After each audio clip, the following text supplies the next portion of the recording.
As a neuroscientist, I've spent 2 decades studying the brain, and I want to share a critical diagnosis with you. If you've ever felt low, unmotivated, anxious, or just plain stuck, and you also spend a lot of time sitting, this isn't a coincidence. Your mental health isn't declining because of a character flaw. It's declining because of a biological mismatch. See, our brains evolved over millions of years to require regular movement. It's not a luxury. It's a necessity for emotional stability, stress, regulation, and cognitive resilience. So, when we're sedentary, we're not just being lazy. We are actively creating a biological stressor for our brains. Let's break down exactly what's happening inside your head, system by system. First, let's talk about the dopamine system. This is your brain's engine for motivation, drive, and the feeling that your efforts are worthwhile.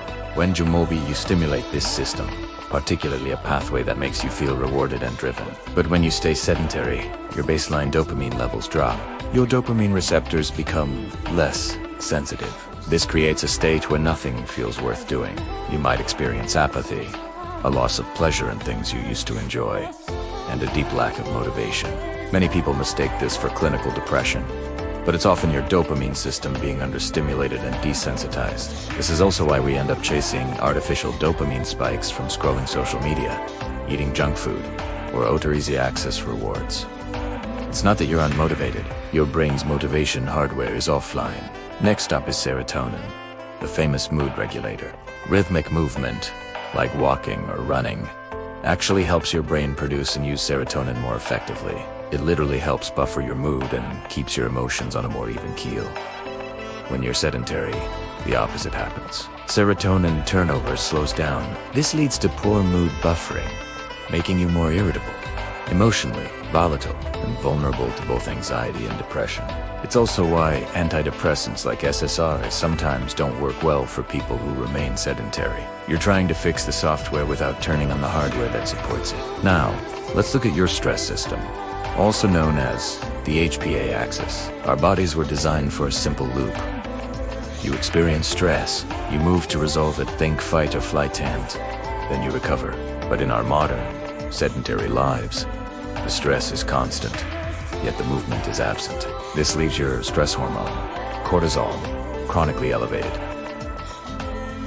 This isn't just a feeling, it has physical consequences in your brain. High cortisol can shrink parts of your hippocampus, which is crucial for memory and mood. It sensitizes your amygdala, your brain's fear center, making you overreactive, and it weakens your prefrontal cortex, which is responsible for control and rational thinking. The result, anxiety disorders, constant worrying, emotional overreactions, poor sleep, and a general inability to tolerate stress. Sedentary people are often trapped in a permanent stress loop, with no way to release the pressure. Then there's something called BDNF, or brain-derived neurotrophic factor. Think of BDNF as miracle grow for your brain. It's absolutely non-negotiable for neuroplasticity, your brain's ability to change, learn, and adapt. It's what allows you to be emotionally flexible and recover from stress and trauma. Movement is one of the most powerful ways to boost BDNF. And you guessed it, a sedentary lifestyle suppresses it. Without enough BDNF, your brain becomes rigid. You might feel stuck in old patterns of thinking, find it hard to adapt to new situations, and have a higher risk of both depression and cognitive decline. From a purely neural standpoint, a sedentary brain is a brain that is far less capable of change. Let's move on to the autonomic nervous system. This system has 2 main branches: the sympathetic, or fight or flight mode, and the parasympathetic, or rest and digest mode. A healthy nervous system flexibly switches between these two. But in a sedentary state, you get stuck in sympathetic dominance. Your body is in a constant, low-grade state of activation. This shows up as reduced vagal tone and poor heart rate variability, which are key markers of resilience. The mental health outcome is chronic anxiety, shallow breathing, a racing heart, and even panic-like symptoms. You feel on edge all the time. Many so-called anxiety disorders are, at their core, movement-deprived nervous systems that are misfiring. And it doesn't stop there. Sedentary behavior also fuels inflammation throughout your body. The systemic inflammation doesn't just stay in your body. Inflammatory signals can cross the blood-brain barrier and affect your mind.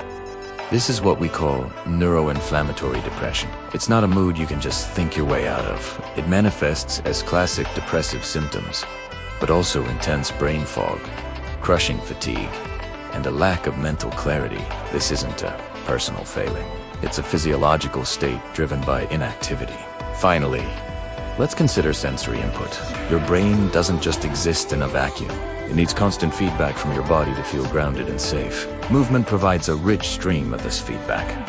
Proprioceptive input that tells your brain where your body is in space. Vestibular stimulation from your inner ear that helps with balance, and a constant update on your spatial awareness.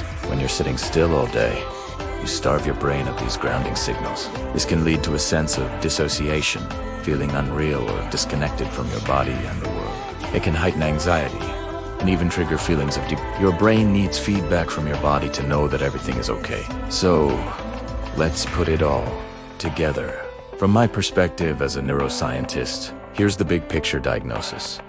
Sedentary behavior creates a brain that is overstressed, inflamed, emotionally rigid, and neurologically If I were writing this in a patient's chart, each will read patient presents with anxiety, low motivation, and cognitive fatigue. Primary contributing factor: chronic physical inactivity leading to neurotransmitter imbalance, HPA axis dysregulation, reduced neuroplasticity, and autonomic nervous system imbalance. This is a biological mismatch between how our brains evolved and how many of us are forced to live today. Understanding this is the first step toward reclaiming your mental well-being. So please, remember this. Movement is not just self-care or something to do when you have extra time. It is fundamental, baseline neural maintenance. It's how you care for the very organ that creates your entire reality. If you're struggling, please know that help is available. And sometimes the first step is simply to get up and move. Thanks for watching.